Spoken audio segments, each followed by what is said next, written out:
أهلا بكم مشاهدينا، أنا كورين فرحات أرحب بكم. من قلب العاصمة الأميركية نتوقف في معرض فن القرآن، وهو الأول من نوعه في الولايات المتحدة.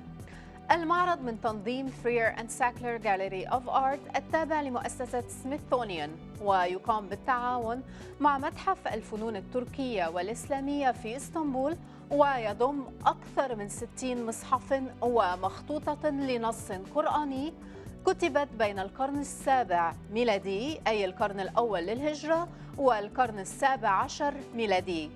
ما الهدف من المعرض وما الذي يقدمه لرواده؟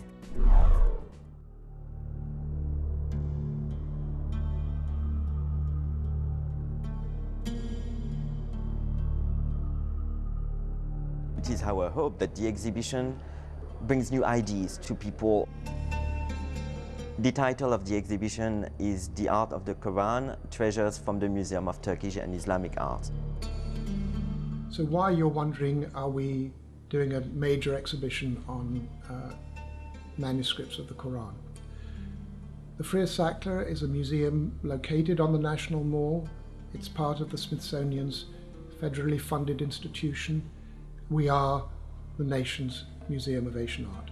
It's two galleries, but one destination. It's where Asia meets America.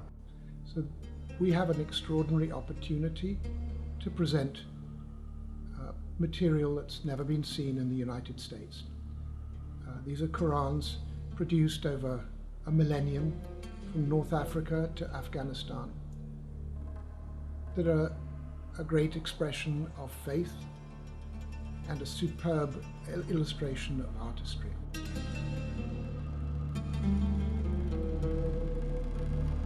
It is the first major exhibition on the Quran ever organized in the United States. More than presenting what is the holy text of Islam to the American public, it introduces the artistic production that was generated from the Quranic text for over a period of like 1,000 years. So from the death of the Prophet Muhammad until the 17th century. The other characteristic of this show is that most of the objects, if not like 75% of them, come from one sole institution, which is the Museum of Turkish and Islamic Arts in Istanbul. This is an extraordinary opportunity because we're able to borrow from one of the greatest collections of Qurans anywhere in the world.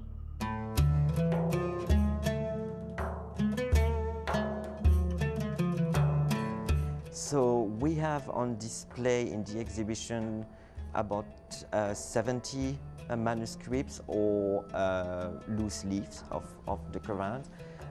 53 objects come from the museum in Istanbul. So what we're seeing is the fruit of hundreds of years of collecting by the Ottoman imperial family.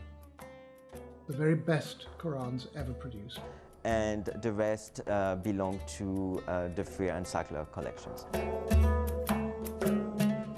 The exhibition occupies a space of 10 rooms on 2 floors, divided into 3 main sections.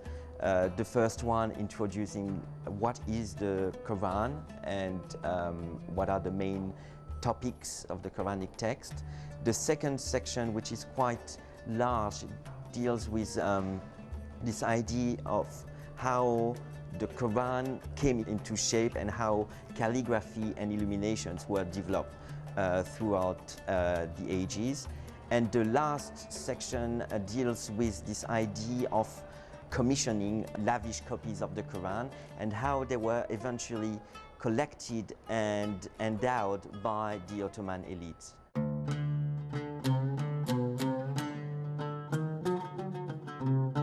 So what we try to do with this exhibition is not only dealing with the topic of what is Islam, what is the Quran, but rather to introduce how rich and varied the artistic production that developed in Islamic countries. It is true that the exhibition is very timely, but it was incidental. It all started when Masume Farhad, who is the co-curator of the show and the chief curator, traveled to Istanbul with the director Julian Raby in 2010. While researching and preparing the exhibition on Qur'ans, I had the privilege of paging through the manuscripts, which gave me a tremendous appreciation of the art history and the materiality of the works. We went through each and every manuscript on display in the exhibition, turning the pages, you know, and it was quite staggering. An obvious but profound realization was that although every single volume of the Quran is the same content, divided in the same way, it presents a unique and subtly personal expression of the revered Word of God, much like an act of devotion. We decided with my colleague Masume Farhad to select some themes and open the manuscripts on precise verses, adding the translations. You realize that by reading the text that there's much in common between the three monotheistic religions. The Quran as the word of God for Muslim is from the earliest example we have in the exhibition from the 7th century. It's exactly the same text that you see. These Qurans are clearly like a symbol of wealth, power and piety. The weight of the volumes, the quality of the paper, the color of the paper, consistency of the ink, the brilliance of the gold, and that of the colors that were used. I began to understand the incredible skill and control of the calligrapher in composing each single page, the way they clustered the words and places, stacking them in others, or stretching them luxuriously across the page. And they did it over and over again within the same volume. Most of the manuscripts are in pristine conditions. Some other are very fragile. The objects are examined by conservators to see if they need some treatment. The great thing about my job is that I get to look at these works of art in detail using the microscope. I get to see things that most people don't really get a chance to see and that aren't necessarily visible with the naked eye. So right now you're looking at one of these round decorated areas on the Quran page. And if you actually look very carefully, and I'm going to try and point, right in the center of the circle is a compass hole. So when they were actually creating this Quran page, they used a compass to mark out all of the circular areas that they then went on to decorate. I mean, we put some magnifying glasses in order for people to look closely how intricate and how refined the illuminations are made.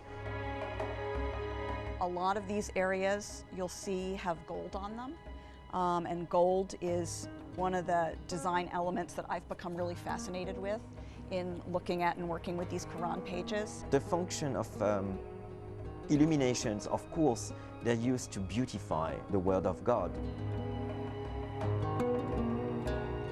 There are two forms of gold to decorate the Quran pages.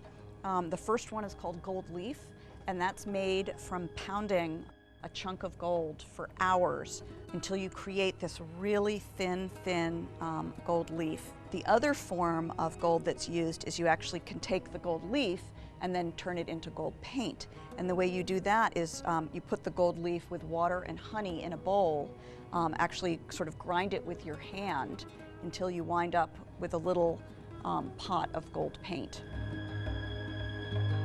The calligraphy is like the major form of art in Islam. You will never see an image or an illustration in a Quranic manuscript.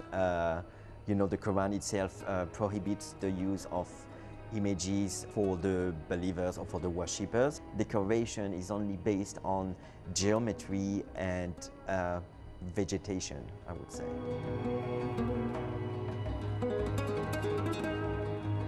I think what these objects, these Quranic manuscripts embody is like the quintessence of the artistic productions that originated from Islamic countries. I don't think the exhibition starts a conversation, but rather it helps to sustain a dialogue between cultures.